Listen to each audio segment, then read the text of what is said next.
Next Wednesday is going to be madness. All 18 Champions League matches kicking off at 3 p.m. Eastern and all 18 matches available on Paramount+. It all gets going at 1 p.m. Eastern with the Champions League match day, followed at 2 p.m. with UEFA Champions League today. Kate, Thierry, Jamie and Micah are joined by our very own Nico Cantor in London. The Golazo show kicks off at 3 p.m. Eastern and then plenty of post-match reaction throughout the evening on Paramount+ and Golazo Network.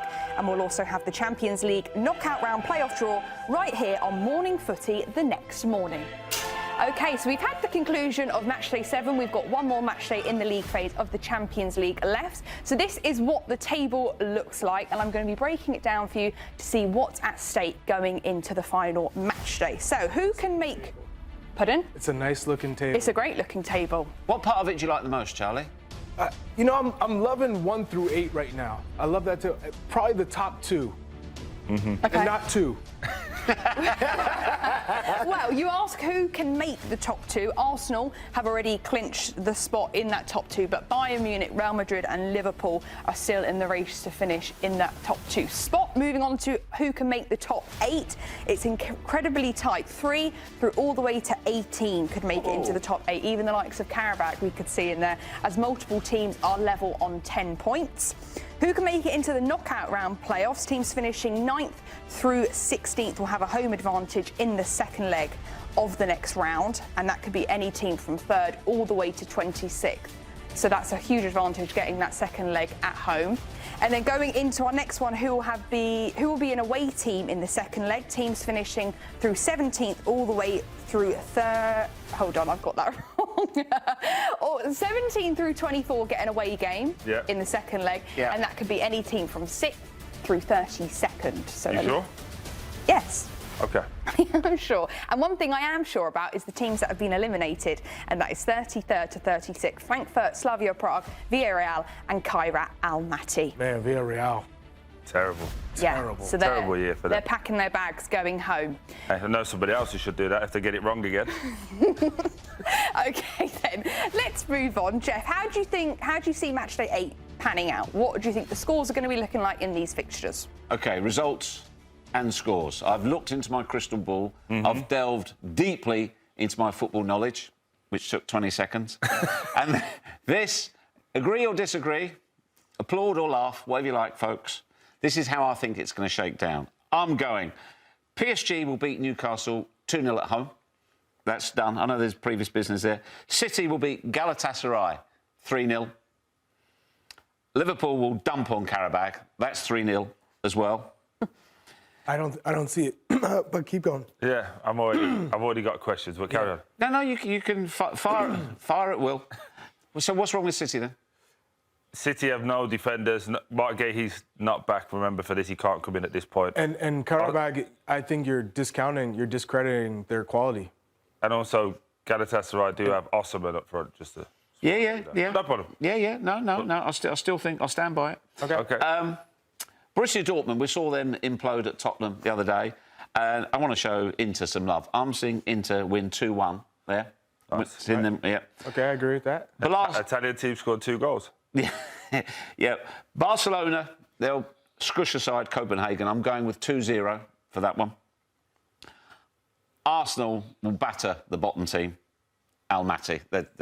And also Arsenal will play the reserves that night as well. So second string.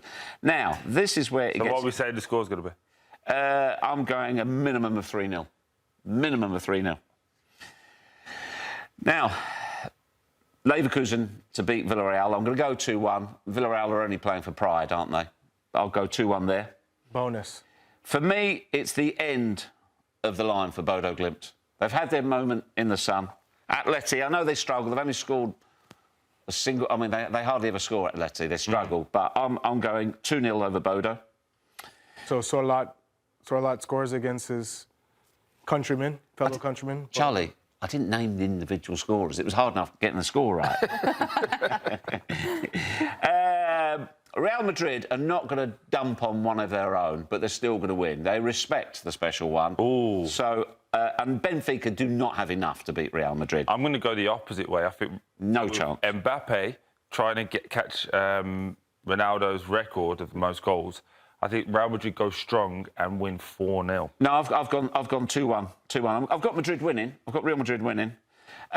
Frankfurt, already out of it. I don't understand Tottenham Hotspur. They are a different team in the Champions League. I've got them winning 2-0 away. For whatever reason, this competition is hot for them. This one I found tricky. Mm-hmm. This is arguably the tie with the most jeopardy for me. So I'm going to go Marseille to edge it 3-2. Oof. It's a tough. By the way, when all this comes in, what's the parlay on this? I've got that. Don't worry. We've got that If we number. put £1 on this, Don't worry. Don't worry. OK, look, we can have a communal bet. The Munchen, I mean, with the goal-scoring machine up top, they'll batter PSV. I'm going 4-0 by them. Absolutely battered. Yeah, they will batter them. Or dump on them, that's what he says. Ajax, I know they've had back-to-back wins, but it's been a pitiful campaign for them. I'm going 2-2. 2-2 with Desmond Tutu. Yeah, I'm going to Desmond.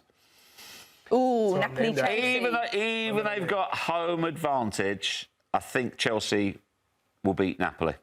Oh, I do. I'm going to back Chelsea in the big. That's the biggest game. In Naples. Yep. Naples. Yep. Chelsea already through. Napoli have to win. Yeah. Go through. I'm still going with Chelsea. What's the score? I'm going 1-0 Chelsea. It'll be tight. It'll be tight. Juve to win away at Monaco, 2-1. Does Weston McKennie score? He does all the Absolutely. time. Never stops. OK. Will he still be there? Union Saint-Gilloise 0, Atalanta 2. OK. Then we've got 2 left.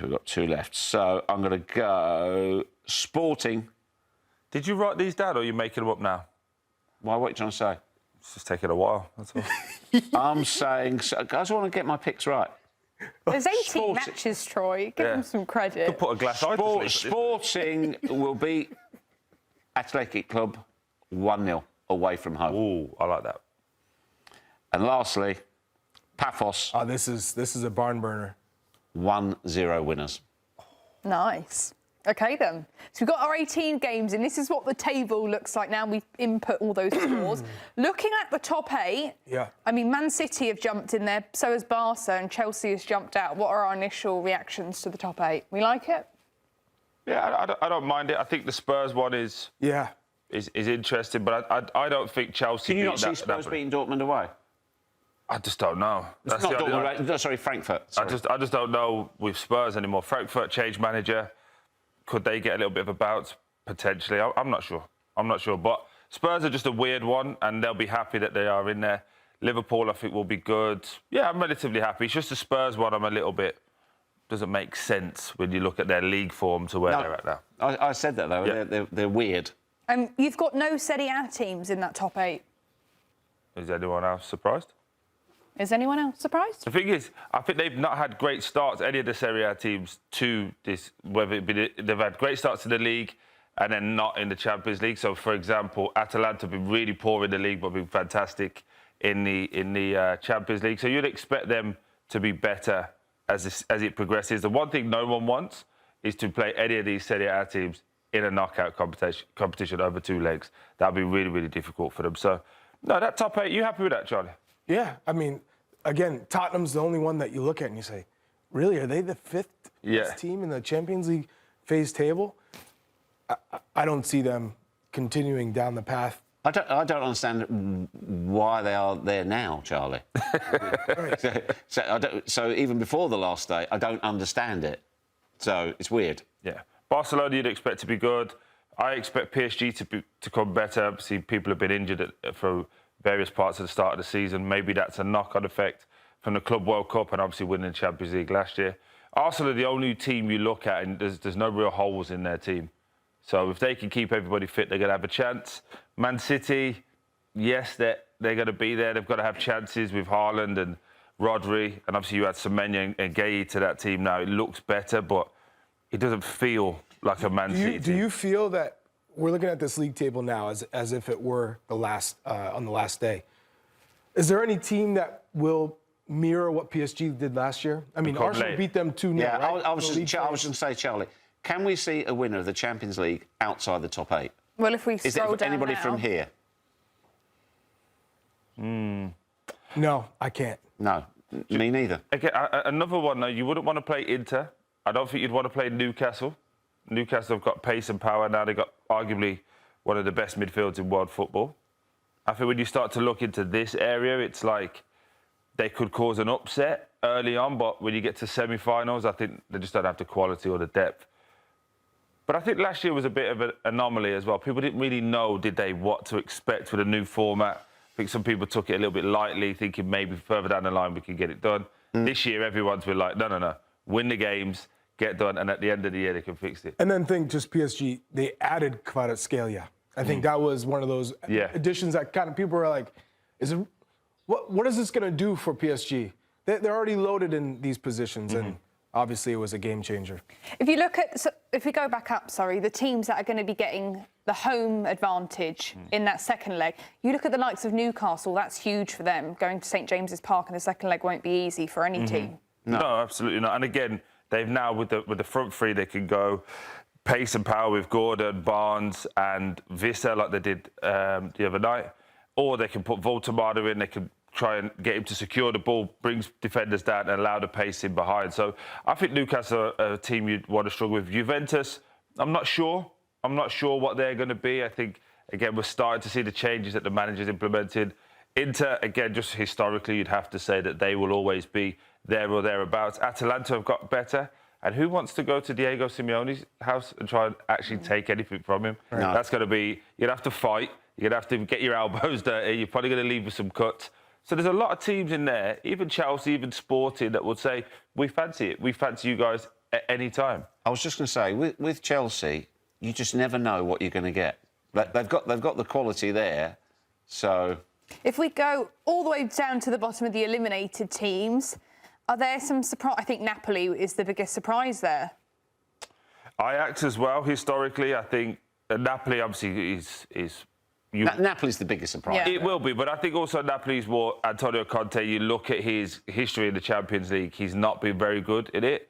So you could make an argument for that. I think when you look at Benfica, who obviously brought Jose Mourinho in, would expect to be there. Ajax historically would expect to be there. And then Club Brugge. They've always been there or thereabouts. So there's a few teams in there that'll be really disappointed and be thinking, wait, can we actually get back in next year?